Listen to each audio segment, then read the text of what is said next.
We live immersed in a constant stream. Words, images, news, opinions, models of life, everything comes in. Almost nothing is truly digested.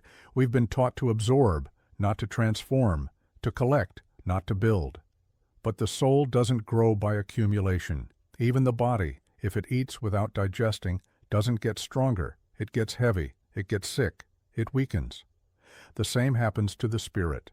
What you don't process doesn't become yours. It remains foreign, it stays on the surface, and over time, it stops serving you and starts directing you. That's why so many speak but don't think. They repeat but don't understand. They quote but can't stay grounded. What's missing? Space, silence. The time it takes for what comes in to become inner shape. Life doesn't move at the speed of messages or follow the rhythm of headlines. It moves slowly, organically, at a pace you can't force. Those who live only to accumulate end up living outside themselves. Those who measure everything by what they have lose touch with who they are. And when the soul has no center of its own, it wanders into others. It compares. It imitates. It envies.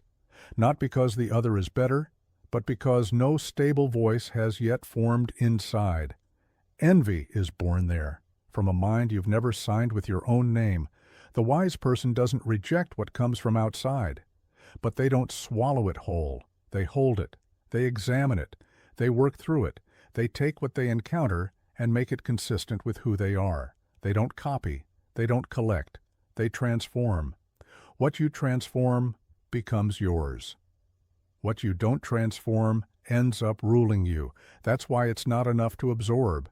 You must digest. It's not enough to know. You must become.